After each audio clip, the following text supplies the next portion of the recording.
Start हुई है उसके बाद पता चल पाएगा, सारे वीडियो को एनालाइज करके जो चश्मदीद गवाह थे, मतलब जो लोग वहाँ प्रेजेंट थे एट द टाइम, तब पता चलेगा प्राइमा फेसा। क्योंकि अभी भी इससे पहले भी मैं किसी से बात कर रहा था तो मेरे को ये लगता है, क्योंकि और कोई एंगल नहीं आ रहा है, ये आग लगी किसी भी इलेक्ट्रिक फॉल्ट की वजह से, चाहे जनरेटर में फॉल्ट हुई है या अंदर फॉल्ट हुई है या कहीं और बाहर हुई है, पर लगता है प्राइमा फेसा ऐसा है कि इलेक्ट्रिक का कुछ ना कुछ इसमें रोल है। देखिए, ये बिल्डिंग कभी भी हमारे पास रेफर नहीं हुई थी। मैंने कल भी कहा था कि हमारे पास जो जितने भी नर्सिंग होम के आज भी जो केस आते हैं हॉस्पिटल, वो गवर्नमेंट भेजती है।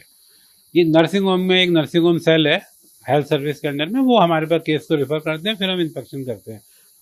अनफॉर्चुनेटली ये केस हमारे पास कभी रेफर नहीं हुआ था आज तक, नहीं ना हमारे पास कोई रिकॉर्ड है, तो इसका मतलब हमारे यहाँ से कभी इंस्पेक्शन भी नहीं हुआ। हमारे एक्ट में एक लॉ है कि 9 मीटर से कम अगर नर्सिंग होम है या कोई और हॉस्पिटल है तो उसको फायर का नोटिस नॉट रिक्वायर्ड होगा। तो अब मेरे को शायद ऐसा लग रहा है, आई एम नॉट श्योर, कि उन्होंने शायद 9 मीटर की अपनी बिल्डिंग की हाइट कम दिखाई होगी, क्योंकि ग्राउंड प्लस बनी थी। ऊपर तो शायद ये बता रहे हैं कि अभी जो निकल के आ रहा है कि शायद उसका अप्रूवल नहीं था, अनऑथराइज था, तो शायद उसके ग्रैब में चला रहे होंगे कि मेरी हाइट बिल्डिंग की 9 मीटर कम है तो एनओसी नहीं है, तो शायद उसमें चल रहा होगा ये अभी सब बातें इंक्वायरी में निकल के आएंगे। ये जब कॉल मिली थी, इसमें कॉल में आया था कि यहाँ पे सिलेंडर फट रहे हैं, धमाके हो रहे हैं, तो जब हमने इसीलिए पहले ही 7 गाड़ियां भेजी थी, बाद में और भेजी, टोटल 15 गाड़ी 70 आदमी के आसपास हुए थे। जो इसमें सबसे बड़ा चैलेंज आया था, इसका एक जो जीना था उसी के पास ये सिलेंडर थे और वो फट गए थे। तो वो जो जीना था ना, वो ब्लॉक हो गया था, तो हमें ऊपर जाने में बहुत मशक्कत करनी पड़ी। इसीलिए 2 टीम बनाई गई थी कि एक टीम को बोला कि बेटा दूसरी तरफ से जाओ, छत देखो, छत से कूद के जाओ, बच्चे भी बचाने हैं। तो वो लोग छत से गए, उसमें 2-4 मिनट का जरूर टाइम लगा होगा, और हो सकता है अगर वो हमें इजी एक्सेस होती है, उसमें कोई सेकंड एग्जिट होता तो हम ज़्यादा बच्चे बचा पाते। जो अभी अनफॉर्चुनेटली 7 की डेथ हो गई और 5 ही बच्चे बच पाए। दूसरा एक बहुत बड़ा है, मैंने बहुत सारे चैनल पे कहा आपको कि हमें वहाँ पे कोई गाइड करने वाला नहीं था। एक तो ये बताने वाला नहीं था कि कोई इसमें दूसरी सीढ़ी है कि नहीं है, दूसरे कितने बच्चे हैं, कितने और सिलेंडर हैं, क्योंकि सिलेंडर जब फटे हैं उस सिलेंडर की वजह से बगल की बिल्डिंग में आग लगी, उनका लिफ्ट का दरवाजा टूटा, 50 मीटर दूर तक गए, तो हमारे फायरमैन की भी सेफ्टी देखनी थी। तो अगर कोई ये गाइड की यहाँ पे 50 सिलेंडर और हैं, 20 और बच्चे कितने हैं, मेरे को अब भी याद है कि 1:30 बजे की बात है जब 12 बेबीज निकाल लिए गए थे। तो मैंने कहा कि भाई अब ये कि कोई वहाँ हो, पूछो कि और बेबीज हैं नहीं है, कि क्योंकि वहाँ और दिख नहीं रहे थे। अब मैं कंटिन्यूस उसको लाइन पे था, तो बोला कि सर यहाँ कोई मिल नहीं रहा है। तो मैंने कहा आप सर्च करो पूरे उस बिल्डिंग को, और 2 बार, क्योंकि छोटे छोटे बच्चे हैं, अंधेरा हो रहा है, तो हमें 2 बार सर्च करना पड़ा। उसके बाद पता लगा कि और कोई बच्चा नहीं, हम आ गए।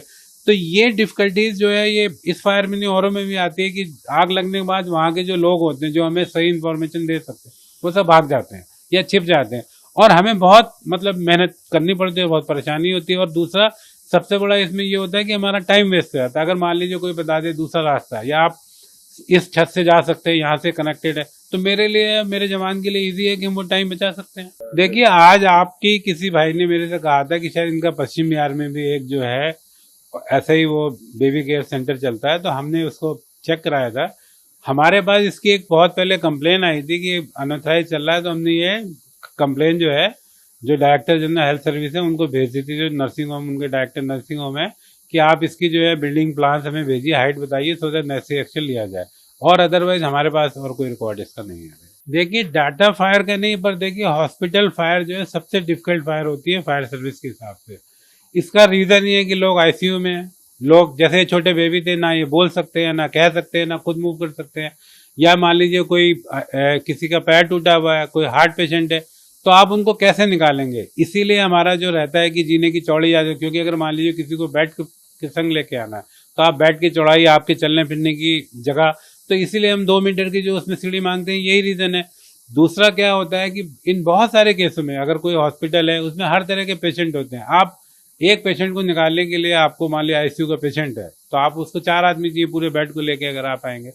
तो इसीलिए जो हॉस्पिटल की फायर है वो सबसे बड़ी इमरजेंसी मानी जाती है, सबसे खतरनाक मानी है, और इसीलिए फायर सेफ्टी के स्टैंडर्ड भी हॉस्पिटल में सबसे ज्यादा होते हैं। ये देखिए गवर्नमेंट क्या डायरेक्शन देगी हम बात करेंगे, क्योंकि अगर इसको एनओसी नहीं चाहिए होगा तो मैं ऑफिशियली फिर इसका इंस्पेक्शन नहीं कर पाऊंगा। अगर इसकी हाइट 9 मीटर से कम आई तो मेरे प्रिव्यू में नहीं आएगी, तो आई विल नॉट बी मतलब able to carry out the inspection as per law.